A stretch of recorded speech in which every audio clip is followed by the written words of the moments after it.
Alright, it is time for a tag video.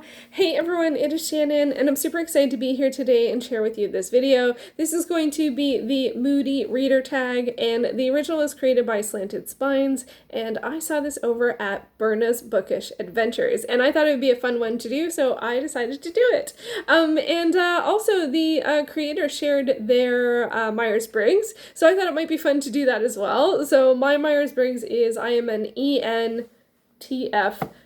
So that stands for extrovert, intuitive, both thinking and feeling, and I'm really right in the halfway part there. I'm also very left brain, right brain. So thinking and feeling, and then J for judging. If you're unfamiliar with Myers-Briggs, it's sort of like a personality type kind of questionnaire situation. I think a lot of people know the first one, which is whether or not that you are extroverted versus introverted, and there is a middle ground there too. I definitely am extroverted, which I think is actually in the minority for BookTube specifically. Maybe not YouTube generally, but I think BookTubers, generally speaking, are introverts. I know definitely Elizabeth from Lizzie Faye Loves Books has said that she's an extrovert, and I would guess that Sarah from the Bookish Knitter is, but I could be wrong. But I would take a guess at that. And then so that's the first one. I think most people know where they fall in terms of extrovert versus introvert. The rest of them are intuitive versus sensing, thinking versus feeling. I'm definitely, without question, a thinker and a feeler. And then judging versus perceiving. And I really am judging. I always forget the perceiving one, but I know I'm judging, and that feels a bit complicated. But anyway, as with a lot of the personality type thing, questionnaire and this kind of thing, I think there's such a huge value in knowing yourself, and that is sort of what I take from that. It's also really funny. I don't know about other people, but I feel like I know so many people that are INFP that it's just extraordinary the amount of people I know that are INFP, and that I'm not. I am definitely ENTFJ. So anyway, there's little Myers-Briggs funds for you. And let's get to the questions, because that's, if I stay off topic, I'm never going to come back. So the first question is, do you consider yourself a mood reader? So it might be weird to do this tag when I actually say the answer to this is no. I don't consider myself a mood reader, but they're really great questions. So that's why I'm doing the tag. And I used to follow my nose a lot more, but I often read to a deadline, whether that's library books or trying to get to X amount by X period of time, or I like to create challenges for myself. I like to create projects for myself. So I'm a very goal-focused, goal-oriented, driven reader, and I'm working on multiple lists and challenges and stuff like that. And so it's pretty rare for me to just pick up a book and read it because that's what I feel like reading, or that's what I'm in the mood to read. And also right now, to be honest, I am in the middle of so many books. I'm actually having a little bit of a challenge to start new things because I'm in the middle of so many things. Honestly, on my currently reading, I am not, there is so much choice. I don't really need to look outside of that, and that is almost always the case with me. But yeah, generally speaking, I would say, no, I'm not a mood reader. I don't base my reading on my mood or what I feel like reading. I usually pick things ahead of time and work through lists and stuff like that. So question number 2, do you set TBR lists? And if so, do you stick with them? I do set TBRs. I've pulled back a little bit from this, but generally speaking, I do set a TBR, but I have noticed that I have about a 50% success rate on a TBR, regardless of whether I put 4 titles, 10 titles, 20 titles. It doesn't matter the amount of titles. I only hit about 50%. And so which I find frustrating, but now that I know that, I feel a little bit more, I don't feel resolved with it, but so I'm still in the frustration of the recognition of that. But I do, at least I hit half my targets. We can look at it from that perspective. I hit half of them. Question number 3, do books affect you emotionally? Does the mood of a book rub off on you? I'm not sure. I don't think so, to be honest. I think there can be really emotional scenes that can affect me. There can be realizations, of seeing things from a new perspective that can affect me. That's can be a bit more intellectually, but not necessarily. It could be emotionally. But I think I do read a bit distantly. I don't insert myself into the book. I don't feel like I'm the person experiencing the thing that's going on in the book. The character is. And so I feel like I am hearing, learning, being shared with a story, but I don't feel like I am experiencing what's going on. I might feel very emotional towards a character, I might be rooting for a character, be worried about a character, but I don't feel like it's me that it's happening to. And I'm not actually saying that I only feel things when they're personal.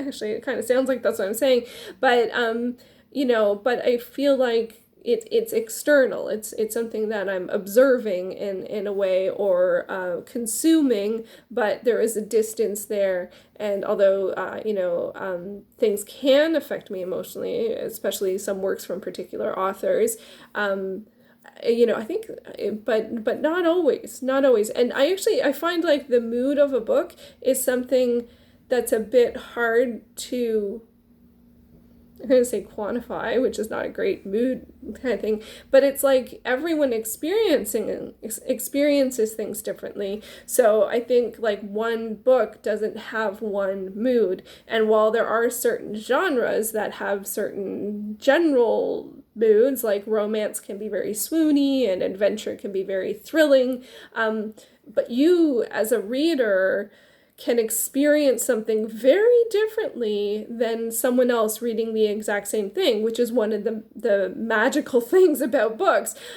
So I feel like one book doesn't have one mood, and so it's a bit of a different. I totally lost my train of thought there, but yeah, I think we can all get something different from books, and so yeah, I really do think that. I think because even if something's meant to be like wonderful, if you have a different perspective of that situation, you could be angry. And on the other hand, if you see something that could be drive someone to feel very angry, you might see that and understand it or empathize with it or see it from a new perspective or something like that. So I think that's what I'm trying to say, is that I think the mood of a book is not one thing, which is where I'm having a hard time landing on answering. So, but because I think we all experiencing things differently. No, okay, question 4. When you're feeling sad, what do you read or do you not read when you're sad? When I'm sad, I don't know how, like, I would say more, for me, how I can answer this question is more if I'm upset than sad. Sad is, I don't know, so, or they're not too unsimilar from each other. But I would say generally speaking, when I'm feeling like that, I don't read. It's not something that appeals to me. I don't read for escapism, which is, I think, if you're sad, something that you can go to reading for as sort of comfort or escapism. It's not what I do. I'm more likely to watch something or rewatch something I'm very familiar with, or watch something that I don't care a lick about, because I don't retain things very well when I'm sad or upset or distracted. So it's kind of just a waste of time. Like, it's just a waste of expending that energy on anything that could be enjoyable, because it doesn't really matter. which I don't think is a popular response, but it is the truth. If I'm sad or upset, or sometimes I watch things that are bad, and because they're not meant to be good, so you can enjoy them as they're supposed to be because they're bad. And I don't even usually even use that term, but I mean like B movies, which are, generally speaking, they're not known for their quality, they're known for more entertainment value. So I think that's the closest I can come to that. And I don't really have any reading that is along the same lines, because I won't retain it at all. So yeah. Question number 5. Most often do you use reading for escape, to learn, or to critically reflect? From those 3 options, I would say to learn, but but because I don't read for escapism, and I don't. Critically reflect is very specific, and I think sometimes if I'm reading like a particular genre or doing a focus on something or doing a challenge or something, I might look at it from that perspective. But learning is the closest out of those. But my actual reading goals are I read for enjoyment. That's one of the reasons I read, but I also read to increase my reading comprehension and expand my reading horizons, as well as I like to participate in events, be that like a readathon or like participate and understand like even just a particular some genre. So I'll do like an exploration of that to understand it better or see how much I like it or that kind of thing. So I think I guess I choose different reasons for reading. So I guess that's my answer. Wow, I feel like I'm not answering these questions very well. Number 6, what is a book that made you laugh out loud? Okay, so this is a weird answer, and I remember reading this on the subway years and years ago, and I remember laughing, but then I think about what the book's about and how other people have responded to it, and I feel like I have a very different reaction to it, and that would be The Perks of Being a Wallflower by Chbosky. This is not a funny or comical book, but there was a certain sense of familiarity with it that made me laugh. So and I think it's something that I feel like I hadn't often encountered in books. So that is my answer for a book that made me laugh. I don't laugh a lot when I read. What is a book that made you cry, or if you don't cry, what is one that moved you to tears? I definitely think, and I don't remember which of this in the series, but the Fionavar Tapestry by Gavriel I connected with this emotionally a lot. I think the second book, there was something in the second book that just nearly broke me. That was just really, this is a fantasy, if you couldn't tell by the cover, this is a fantasy trilogy, and I can't remember what it was, and but generally speaking, almost any series, the last book will make me cry at some point, especially if it's fantasy or urban fantasy, because there is usually so much going on, there's so much, you're so invested in the characters, you're rooting for the characters, and things can go really badly, or even if they go really well, like how much goes into like all of that lead up, and there's usually some kind of, whether it's triumph or defeat or somewhere in between, there are emotions and there's usually tears. But for this one, I think it was something in the second book, but I can't remember what, and probably the third book as well. And also one that's a reread and gets me at the same time always is The Giver. I can't even talk about it. I did review it, so I think I tried. I don't know if I managed it, but that one gets me. Great book. Question number 8. What is a book that you didn't know how you felt about? This one was a bit tough, but I do feel like I have 2 answers. One is Lord of the Flies by William Golding. It was a really complicated reaction to it, and there's a lot going on in this book. It's one a lot of people have read, and I know a lot of people were very negatively affected by this, and I think because there's so much lead up to this one, and there's sort of really like people that feel like it's a really important work and often even a favorite book, and then I know so many other people that were like so like woundedly negatively affected by it. I think because there's so much energy around it, sometimes I have a little hard time figuring out how I felt about it. I know I feel complicated about it. I think I reviewed it mostly because I feel like horrified by the content and distraught that people feel that there is truth in what it represents. Not like wanting it to be true, but feeling that, yeah, that would happen. And that horrifies me. Like, it's just, so I feel very complicated about that. And then on the flip side, where I feel like I don't know how I felt because I mostly was like, is The Sound and the Fury by William Faulkner. I did read it, but I felt like I gleaned so little about it that I feel like I barely have an opinion on how I felt about it because I had such a hard time trying to figure out like what it was about. And also I read that several years ago. I don't know if I reread it now, if I would be able to get more. And that was even a buddy read, so I was talking about it with someone and it was challenging. Next question. Are you more likely to read on a sunny day or a cloudy day?